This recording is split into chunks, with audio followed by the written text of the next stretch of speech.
لەسەر ئەم بابەتە ڕادەوەستین و بۆ گفتوگۆی زیاتر لەگەڵ عەبدوڕەزاق مشیر بەرپرسی نووسینگەی هەولێری کۆمیسیۆنی هەڵبژاردنەکانی عێراق لەگەڵمان دەبێت. ئەم کاتت باش کاک عەبدوڕەزاق، دەمانوێت سەرەتا بۆ دەست پێ بکەین کە زۆر قسە لەسەر ئەوە دەکرێت ئەم ساڵ هەڵبژاردن بەڕێوە ناچێت. تا چەند کۆمیسیۆن ئامادەیە بۆ بەڕێوچوونی هەڵبژاردننی پێشوەختە لەم ساڵدا؟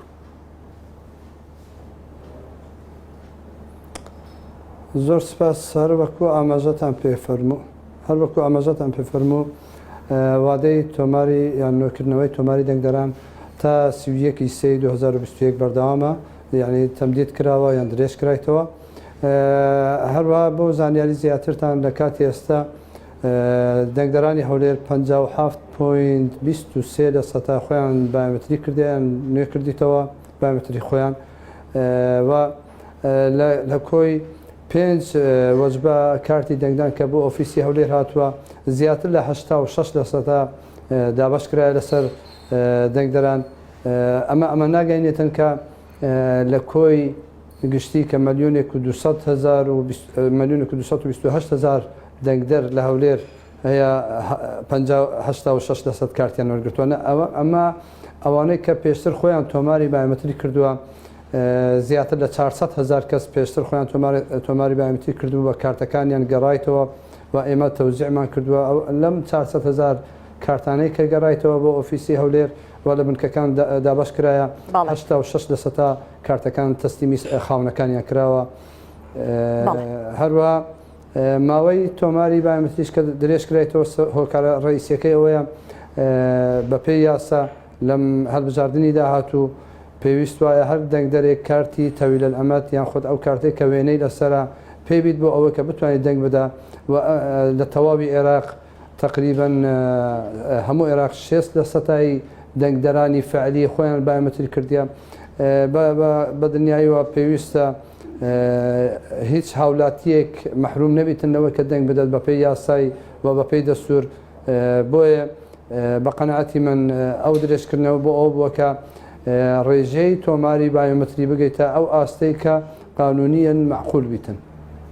ئەی تاکو ئێستا چەند هاوپەیمانی و لایەنی سیاسی ناوی خۆیان تۆمار کردووە بۆ هەڵبژاردنەکان و وادەی ناو تۆمارکردنیش هەتا چەند درێژ کراوەتەوە بۆ ئەوان؟ هەولێر طبعاً ڕۆژانە مرەشحین یان هاوپەیمانی دێن سەردانی ئۆفیسی هەولێر دەکەن بۆ وەرگرتنی ئیسیمارەی تایبەت. بەڵام نووسین یان تۆماری هاوپەیمانی لە عێراق ئەکرێتن لە دایرەی ئەحزاب لە بەغدا ئەکرێت. تەنیا ئەوە نەبێتن نووسین و تۆماری مرەشحین لە ئۆفیسی هەولێر دەکرێتن ئەگەر بێت و ئیسیمارەکانی خۆیان پڕکەنەوە لە وادەی خۆی کە وا دیارە درێژ کرایتەوە تا هاوپەیمانی درێژ کرایتەوە تا نۆی مانگ نۆی دوو یان دەی دوو ببورن و مرەشحین تا 1/3. بەڵێ کاتە دەتوانین بڵێن ئەگەر بربەستێک هەبێت ئەو بربەستانە چین لە بەردەمی کۆمیسیۆن بۆ هەڵبژاردنەکانی 2021 تاکە بربەستێک کە لە سەبارەت بە کۆمیسیۆن هەیە نەبوونی کارمەندی نوێکردنەوەی تۆماری دەنگدەران لە بنکەکانی تۆمار بە تایبەتیش ئەم بەربەستە تەنیا ئۆفیسیان پارێزگای هەولێر ناگرتەوە. دهۆک و سلێمانی هەولێر هەمان کێشەیان هەیە و بەپێی ئەو ئیجراعاتی کە پێیمان گەیشتووە وا دیارە پێویست بە مسادقەی میزانی عێراقەیە بۆ ئەوەی کە گرێبەستمان بۆ دامەزرێنن. ئەگەر گرێبەستی بایۆمەتریان گرێبەستی کارمەندانی بنکەکان دوا بخرێت بە دنیاییوە ئێمە ڕۆژانە ناتوانین 1% دەنگدەری خۆمان تۆمارکەین. تەبعاً دەبێتن بۆ ئەوەی کە ئەمە تەسجیلی بایۆمەتریمان بگەیتە 100% ڕۆژانە دەبێت 1% خۆی بایۆمەتری بکەتن، 1% هاولاتیان خۆی بایۆمەتری بکەتن بۆ ئەوەی کە بگەینە ڕێژەی معقول ڕێژەی دروستی تۆماری دەنگدەران. و ئەمەش بە 3 کارمەند یان 2 کارمەند لە بنکەکان ناکرێتن. لە هەر کارمەندێکە ئۆفیسی هەولێر 53 کارمەندی هەیە، عفوان 53 بنکەی هەیە. لەو 53 بنکەی هەر بنکەیەک 2 کەس 1 کەس یان 3 کەسی هەیە. ڕۆژانە ئەو توانای هەر 53 مرکزمان زیاتر ناگەیتە 1200 تا 1500 تۆماری بایۆمەتری بۆ هاولاتیان. بەڵێ با سەبارەت ئەگەر ببتە هەشت کارمەند بەڵێ، بە بەڵێ، دنیای ڕۆژانە تا 10,000 12,000 کەس دەتوانێت تۆمارکردنەوە ئەوە دەبێتە ڕێژەی 1%. بەڵێ با سەبارەت بە وڵاتان و ڕێکخراوەکانیش بزانین ڕێکخراو نێودوڵەتیەکان ئایا تا ئێستا هیچ وڵات و ڕێکخراوێکی نێودوڵەتی داوای پێشکەش بە ئێوە کردووە بۆ چاودێریکردنی پرۆسەی هەڵبژاردنەکان؟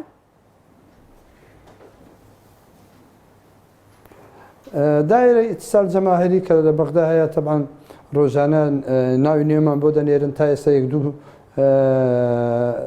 منەزەمەی مجتەمع مەدەنی داوای کردووە و دیارە موافقەشیان کردووە لەسەری کە چاودێری سەر هەڵبژاردنەکان بکەن و ئەمە لە دایرەی ئیتیسال جەماهیری کە لە بەغدایە خۆیان تۆمارەکان لەوێش تەماشاکەن ئایا لە لیستی چونکی هەیتمەن منەزەماتی مجتەمع مەدەنیمان هەیە لە لیستی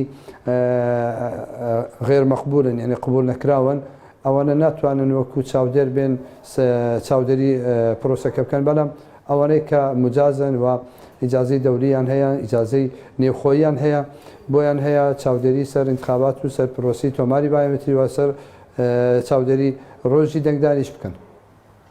بەڵێ با بگەڕینەوە سەر هەنگاوی با بڵێن پێشتر باسی نووسینگەکانت کرد لە شارەکانی دیکە با بزانین ئەو گرفتانە چین کە لە نووسینگەی کۆمیسیۆنەکان هەیە گرفتە سەرێکیەکان بە تایبەتیوانی کە لە هەرێمی کوردستان. لە هەرێمی کوردستان هەرە کێشە گەورەکەمان ئەوەیە عەدەدی کادرمان وەکو پارێزگاکانی تر نییە. پارێزگاکانی تری عێراق لە هەر بنکەیەک 8 کارمەندی هەیە. لە پارێزگای ئۆفیسی هەولێر و سلێمانی و دهۆک هەر بنکەیەک 3 کارمەندی زیاتر نییە. و ئەمەش تاکید وا دەکات کە تابور یان سرەی دەنگدەر زۆر بیتن خۆی بەپێی ئەو معلوماتی کە هیتمان بێزارە بیتن بەجێ ئێرێتن ناچیت خۆی تۆمار ناکە. سەبەبەکەش نەبوونی کارمەندە کە هاوڵاتیەکان بەسەری ئیش و کاریان ڕایی بکرێتن و ئەوەش دەبێتە کەمبوونی ڕێژەی تۆماری دەنگدەران لەم 3 پارێزگایە. بەڵێ بە شێوەیەکی فەرمی تاکو ئێستا 10 ئۆکتۆبەر دیاری کراوە بۆ بەڕێوچوونی هەڵبژاردننی پێشوەختە. ئایا ئێوە ئامادەن لەو کاتە هەڵبژاردنەکە بەڕێوە ببن؟ کۆمیسیۆن توانای ئەوەی هەیە؟ وەک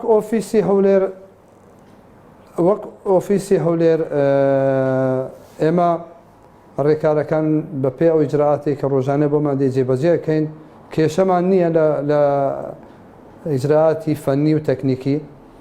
تەنیا ئەوە نەبێتن قەنەعەتی من ئەگەر کارمەندمان بۆ زیاد نەکرێ بە دنیایەوە 350 تا 400 هزار دەنگدەری هەولێر ماوە ناتوانین هەمووی تۆمارکەین. لە ماوەی ئەو مانگەی ڕابردوو ئێمە 20,000 هاوڵاتیمان تۆماری بایۆمەتری کردیان بایۆمەتریەکانمان بۆ نوێکردنەوە. تەمان ئەگەر ئەمە کۆکەینەوە جارانی 3 مانگ بکەین 6,000 کە ئەمە 400,000 کەسیشمان ماوە خۆی بایۆمەتری بکە. لە هەمان کاتیانی زیاتر لە 340,000 کەس حەقی دەنگدانی دەفەوتێ بەپێ ئەو یاسایی کە ئێستا هەیە دەبێتن هەر هاوڵاتیەک کارتی بایۆمەتری تەویل ئەمەدی هەبێتن اینجا دەتوانانی دەنگ بدە. بەڵێ ئایا داواکارەکانتان گەیاندۆتە ئۆفیسی سەرەکی بەغدا ئەوان تا چەند بەدەم داواکارەکانتانەوە دێن ئەگەر داواکاریان پێ بگێنن؟ داواکاریەکان ئێمە وەکو ئۆفیس بەرزمان کردوتەوە بۆ ئۆفیسی نیشتیمانی بەڵام لە هەمان کاتە ئەوانیش گلەیان لەوایە کە گوایە بودجە یا میزانی عێراق مسادقە لەسەر نەکراوە کە بتوانن گرێبەستمان بۆ دامەزرێنن. بەڵێ زۆر سپاس بۆ عەبدوڕەزاق مشیر بەرپرسی نووسینگەی هەولێری کۆمیسیۆنی هەڵبژاردنەکانی عێراق. سپاس.